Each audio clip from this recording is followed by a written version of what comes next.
The .45 ACP has been dropping hammers since 1911, but there's a lot about this big bore icon that never makes it past the surface. From outdated myths to modern performance stats, here's what most people don't know about one of America's most trusted fight stoppers. What's up, everyone? This is your boy Sully from Line 45, and today we're breaking down the facts, the fiction and the firepower that's kept the .45 ACP alive for over a century. Before I start, I would really appreciate it if you would push those buttons below. The subscribe button, the notification bell, all of them. This is not necessary, but those little clicks help a brother out. Plus, it pushes me to give you more valuable car-related content on your screen. Now buckle up and let's get back to the video.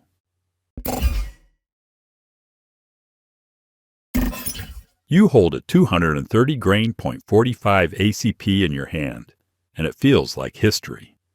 Not just some random round off the shelf, but the same kind of cartridge that went through 2 world wars, sat in a leather flap holster in the Pacific, and punched holes in steel during match day at Camp Perry. Browning built this cartridge with purpose and paired it with a pistol that became a legend on its own. But the round stands tall even outside the 1911.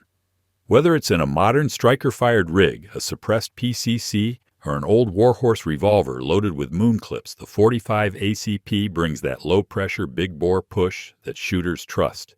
It's not about numbers on paper. This round was trusted for decades because it worked. Subsonic by design, but still capable of putting serious mass on target, it stayed in service longer than most handgun cartridges ever dream of. Recoil is firm, but not wild. Accuracy's solid if you do your part. And with modern hollow points and better metallurgy, it still performs right up there with the new kids. Plenty of folks today chase capacity or modularity, but the .45 ACP has kept its place because it balances power with control. If you've ever run drills with one, especially through a steel-heavy course, you get it. But to see why it was even born in the first place, you've got to go back to a country in Southeast Asia where a .38 long Colt came up short when it counted. Let's start there. You don't really understand the .45 ACP until you look at where it came from, and that is in the jungles of the Philippines. U.S. soldiers were up against Moro fighters who didn't just drop after 1 or 2 hits. The Army had issued .38 long Colt revolvers, and those rounds weren't cutting it. They were too light, too slow, and just didn't stop the threat when it counted. Word got back fast. The guys doing the fighting wanted something that hit harder. That led the Ordnance Department to start hunting for a man-stopper. Browning answered with a straight-walled, rimless cartridge that fired a 230-grain slug at around 830 feet per second. It wasn't built for speed. It was built to move mass and carry energy through a fight. And it worked. The cartridge became the backbone of the new semi-auto pistol that would later be adopted as the M1911. Both were designed from the ground up for combat. I've shot plenty of modern calibers, but that slow, heavy .45 still brings a kind of authority you can feel in your hand and on target. It's got roots in real-world lessons. That's what makes it different. By the time World War I came around, the 1911 and its new .45 were ready. Problem was, we didn't have enough pistols. That's when the revolver stepped back in and with a twist. Eventually, the Army realized that it had more bodies than 1911s to hand out. So what do? They call up Colt and Smith & Wesson and say, we need revolvers, but chambered in this new .45 ACP stuff. That's how we got the M1917. Both companies took their big frame revolvers, Colt used the new service, and Smith used their second model hand ejector. Of course, both reworked the cylinders to run rimless .45 ACP. But here's the trick: rimless rounds won't eject properly from a revolver. So they came up with the half-moon clip. 3 rounds per clip, drop 2 clips in and you're loaded. Quick to insert, easy to pull, and now that revolver runs like a champ with the same ammo as your buddy's 1911. I've shot one of those old M1917s, and man, they're smooth. Big heavy guns that tame the .45 well. The trigger's soft, the recoil is slow and straight back, and it's got a kind of presence in the hand. that makes you understand why these stayed in use well into Korea. These weren't just thrown together to fill a gap. They were solid sidearms.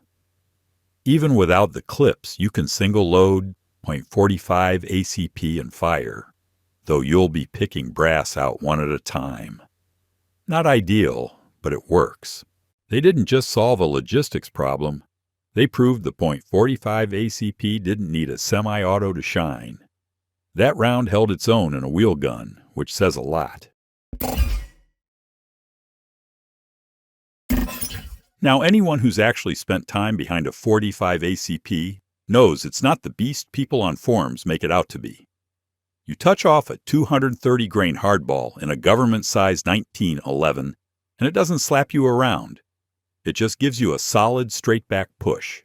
It's not sharp like a .357 Magnum in a snub, or snappy like a compact 9mm with Hot Plus P loads. That's because the .45 runs at lower pressure, around 21 soros psi, and that slower-moving heavy bullet creates more of a roll than a jolt. In a steel-framed gun, the weight works in your favor. It soaks up energy, smooths the recoil out, and makes follow-ups feel more like a rhythm than a recovery. I've handed full-size .45s to new shooters, and most are surprised by how easy they are to handle.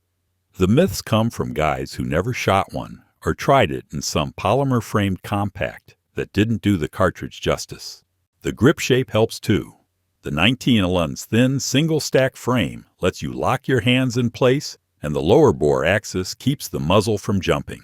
If you're used to polymer double stacks, the feel of a .45 in a 1911, or even a modern steel-frame SIG or CZ clone, just makes sense. People chase capacity or speed, but this round is built around control and weight. It's the kind of recoil you can work with, not fight against. Now, if you want to push it further, that's when you get into the real spicy stuff. The .45 ACP has always delivered a reliable heavy hit, but some shooters, myself included, eventually start asking how far it can be pushed. That's where you step into the territory of enhanced variants. They're not gimmicks. They're serious cartridges with real applications, and each one builds off the original .45's groundwork in its own way. The 45 Super is the first step up. It looks like a regular .45 ACP case, but is built stronger and loaded hotter. I've run it through a properly tuned 1911 with a heavy recoil spring and a supported chamber, and it brings 10 mm level energy to the table. You're talking 230 grains moving north of Hals 100 feet per second. It's loud, it's snappy, and it flattens steel faster than standard hardball ever could. Then there's the .460 Roland. That one's no joke. It needs a conversion kit, often with a compensator, because it runs at rifle-level pressures. I've seen it used for hog hunting with 255 grain hard casts going over 1/300 feet per second. It turns your pistol into a backwoods hammer without having to carry a revolver. On the compact side, Glock and Speer teamed up to create the 45 Gap. The idea was to shrink the grip frame, but keep the 45 power. It didn't quite catch fire, but for a while some departments like the Georgia State Patrol issued it. It's a capable round. It just never saw widespread love. And if you're into obscure stuff, the .45 Diatomics Magnum exists too. If you haven't heard about it, then it's a bottlenecked high-speed oddball that proves how far people are willing to push the .45 envelope. Point is the 45 ACP isn't stuck in the past. It's been stretched, sped up, and modernized in more ways than people realize. Let's take the .45 Gap, for example. The .45 Gap, or Glock auto pistol, was introduced in 2003 as a joint project between Glock and Speer. The goal was to create a cartridge that matched the ballistic performance of standard pressure .45 ACP, but in a shorter case. That allowed Glock to build pistols with smaller grip frames similar in size to their 9mm and 40 S&W models. For shooters with smaller hands, or departments trying to streamline training across calibers that sounded like a solid ID on paper, ballistically .45 Gap delivers similar velocity and energy to 230 grain .45 ACP loads, but operates at higher pressure, which is around $23,000 to 25,000 psi. to compensate for the reduced case volume. The shorter overall length meant new guns had to be purpose-built, and Glock answered with the G37, G38, and G39 models. Each one mirrored the dimensions of G17, G19, and G26 frames, but chambered in .45 gap. A few law enforcement agencies like the Georgia State Patrol and South Carolina Highway Patrol adopted it. The idea was appealing, which is .45 power in a 9mm sized gun, but the round struggled to catch on in the broader market. Limited ammo availability, higher cost, and a shrinking selection of firearms made it tough to sustain long-term interest. I've shot a .45 gap in a G37, and while it's perfectly capable, it never really felt like it solved a big problem. Most folks sticking with .45 just kept using ACP, while others went lighter with 9mm. It's a unique footnote in the .45 family. It's still alive, don't get me wrong, but it's already riding in the back seat.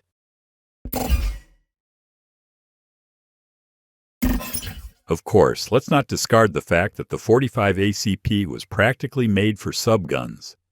That slow, heavy bullet just works when you're clearing tight spaces or laying down fire inside 25 yards. The first time I ran a Thompson on a closed range, you could feel the weight of history in every pull. It got a steady climb, smooth recoil and a chunk of steel moving with real authority. That gun was built around .45 ACP, and it shows. You're not dealing with over-penetration or deafening muzzle blast like with rifle rounds. It's all close-quarters force delivered fast and clean. The grease gun. It's ugly as sin, but brutally effective. That stamped metal box kept rolling through Korea and even stuck around with tank crews into the 90s. It fed the same .45 hardball, stayed controllable in full auto, and didn't need much to keep it running. Then you get into the more modern stuff. I've shot a Vector in .45, and it's a different kind of beast. The recoil system redirects energy down instead of back, so the muzzle stays flat and on target. It doesn't kick like a MAC-10, and it makes rapid fire feel almost unfair. And that's all with standard 230 grain loads. You look at what these guns were built to do. They're meant for tight hallways, close contact, short bursts, and basically, the .45 ACP just fits. The round's natural subsonic speed also made it perfect for suppression, which rolls us right into one of its biggest advantages.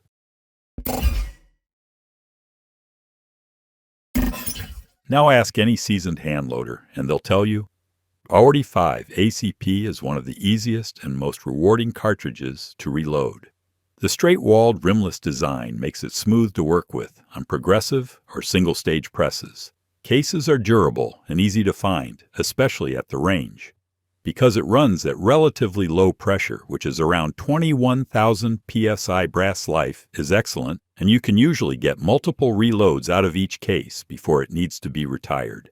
Bullet selection is another perk. You've got a wide range of weights from 155 to 230 grains, with plenty of cast lid, plated, and jacketed options.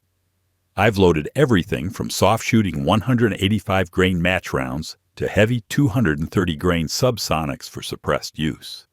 The versatility is huge, whether you're tuning loads for a steel match or building a quiet, clean-burning round for a suppressor setup. Powder selection is generous too. Because of the .45's large case volume and low pressure, it tends to be very forgiving during load development. You're not chasing razor-thin margins like you might with a bottlenecked rifle case. And since most .45 loads stay subsonic, it plays well with suppressors right out of the gate. No need to mess with special bullets or powder just to stay under the sound barrier.